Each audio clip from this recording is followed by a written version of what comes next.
Hey Forever Fit. In this video, we are going to talk about metabolism. So by definition, metabolism is the sum of all chemical processes in our body. Metabolism is like everything that happens in the human body. It's a very umbrella term. But generally, when people are talking about metabolism or when we're referencing metabolism, we're usually talking about how much energy the body needs or how many calories the body is burning. And that's what we're going to talk about today. So although metabolism is a large and sweeping thing, we do have just a few components of that metabolism that can help us hone in on what exactly is going on, so it's not so big or ambiguous or indigestible. So it's going to be a little sciencey. Stick with us as we get through the video. There'll be a couple terms you might not know or you might not remember, but use the sheet. There's a sheet that goes along with this one, and we'll have some real simple takeaways for you at the end from these concepts, okay? So we're gonna start by talking about energy balance. So energy balance is kind of what it sounds like. We'll talk about energy being how much energy the body uses or needs or consumes, and then the balance is the balance of that energy that the body needs or burns and the energy that we consume. This is also commonly known as calories in being consumed or calories out being burned, right? So that's how we come up with the terms maintenance or calorie deficit or calorie surplus. They're all in relation to energy balance. So there's actually something new out there, I'll give you a hint, that talks to us every day about our energy balance, and it's smartwatches and fitness trackers. So to start this conversation, we want to highlight what these are good for. They have been shown and studied, and what we're seeing is that they're reliable for tracking steps, and they're reliable for tracking your heart rate or for monitoring heart rate. What they're unreliable for is measuring energy expenditure, so measuring calories burned from exercise or just as a whole. The reason that our smartwatches, our tech, can't accurately measure our calorie burn is because it's very different from person to person, right? So first differences between two people would be size, just overall size. A larger body, heavier, right, bigger, is going to use more energy than a smaller body. Then beyond that, muscle and fat, the ratios, the body fat percentage, right? At a similar weight, a body with more muscle is going to have a much higher calorie burn than a body with less muscle and more fat. There's also genetic factors, right? Like our gut, how our body breaks down and absorbs calories, or how much we move around. Do we talk with our hands a lot? Are we really still and we don't do a lot? Like there's a lot of things that go into it, lifestyle. So it's hard for those trackers to accurately measure our energy expenditure. So take that with a grain of salt. The research is proving that when your watch is telling you burn X amount of calories from a workout, the range is drastic. It could be anywhere between 10 to 90% inaccurate, right? Like they're not proven to be accurate. So that's okay though. They're good for tracking steps. They're good for measuring heart rate. So we lead with that because, well, what can we do? If the technology doesn't tell us what's going on with our calorie burn, how do we know? What can we learn? So there are components of metabolism that researchers and scientists and the biologists, they know. All right, so they're labeled. So there are 4 components of our metabolism, or 4 things our body's doing that burns calories, and those 4 together make up the whole of our total daily energy expenditure. So that's what we're gonna get in now, talking about these specific 4 things. And when we're talking about them, we're gonna talk from the largest portion of our calorie burn. So go ahead and picture a pie chart, if you will. Big old part of that pie is where we're gonna start, and then we'll go into the next biggest, and then the next biggest, and then until we get down to that smallest one at the bottom, okay? So first component is our basal metabolic rate, or also known as resting energy expenditure, and this is the baseline. This is, you lay in bed all day, you don't do anything. It's how much energy your body is going to use to stay alive, to circulate blood, to pump your heart, to breathe, to keep your brain on, keep the lights on. These things are your baseline metabolism. It's known as basal metabolic rate.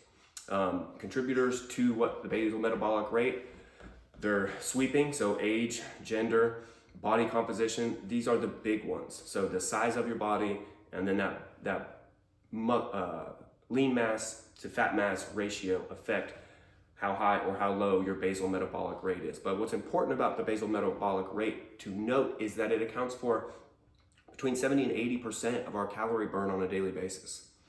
So you are burning the majority of your calories by existing. So I like to call this one existing. So majority of our calories are being burned merely by being alive, not even doing anything, right? This is one reason why we are such advocates for building muscle, or because that has a profound effect on our metabolism, and that increases this baseline number, which is already the largest portion of our calorie burn. We can affect that by developing more muscle. Now, again, BMR at rest, 70 to 80% of our calories are burned before we even, or if we never even got out of bed, all right? So that is the biggest chunk of our energy use on any given day is just gonna happen no matter what, because we're existing. So just beneath that is what we call non-exercise activity thermogenesis. I call it NEAT. We can call this living. So we had the BMR, which was existing. Now we have NEAT, which is living. So non-exercise activity thermogenesis, or energy burning. So this means moving. What I'm doing right now, I'm talking with my hands, I'm shifting my weight. I'm gonna go to my car here in a little bit and I'm gonna drive, right? I'm gonna bend over, pick up the trash can, take the trash out. Like all of these things in our daily life, they're not exercise. We're just living, right? I'm just living my lifestyle, my daily tasks.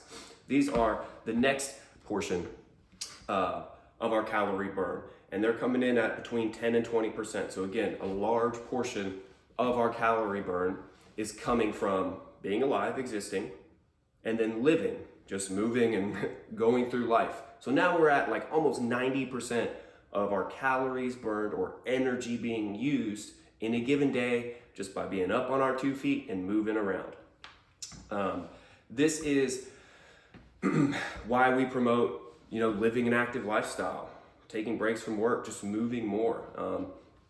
Because this non-exercise activity is our body burning calories just by moving. Now, next, even smaller. So those are really the two big ones. So we're at almost 80 or 90% of our calories being burned just by existing and living. Now, beneath that is what I call eating. So it's known as the thermic effect of food.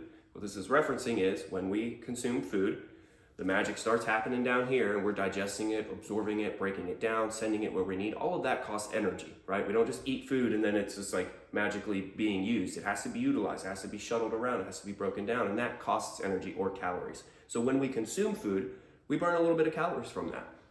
There's a difference. Fats and carbohydrates, they only burn between 1 to 4% of what you consume. That's only about 1 to 4% is cooked off.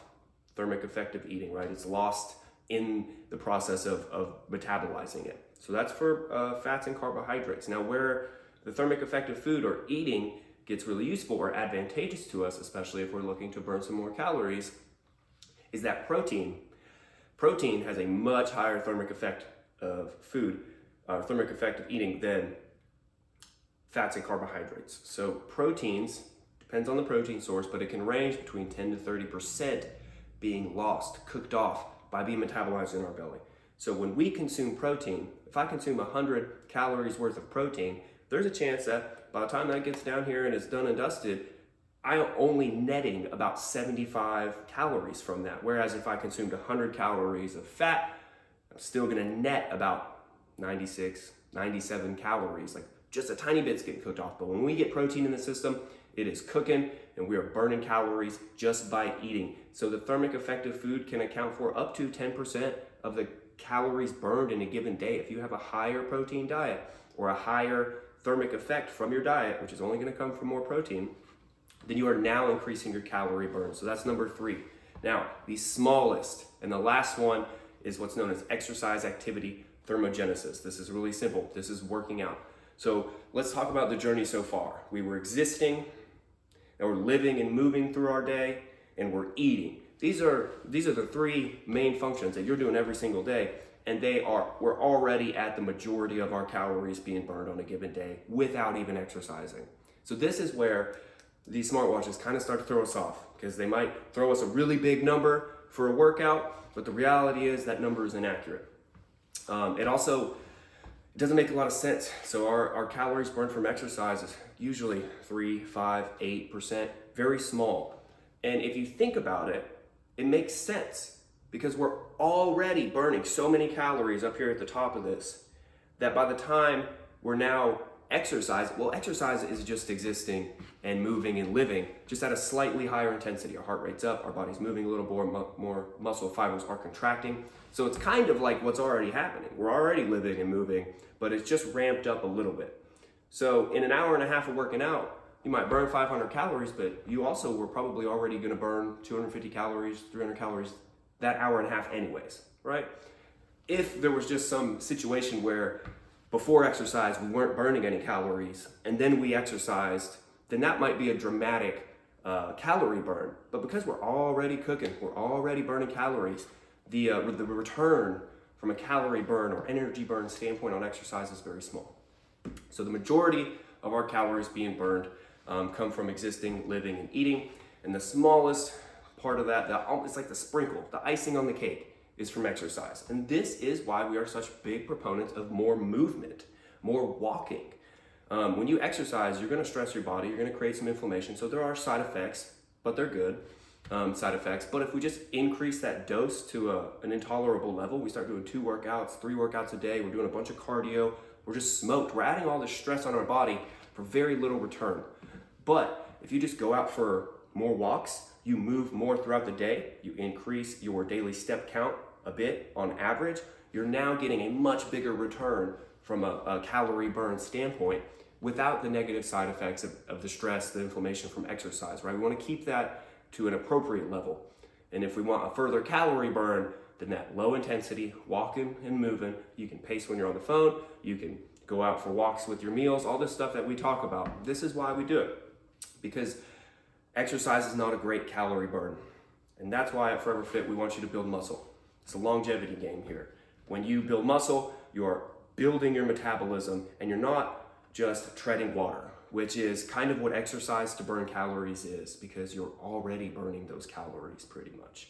So you might as well make your workouts for building, not for burning, right?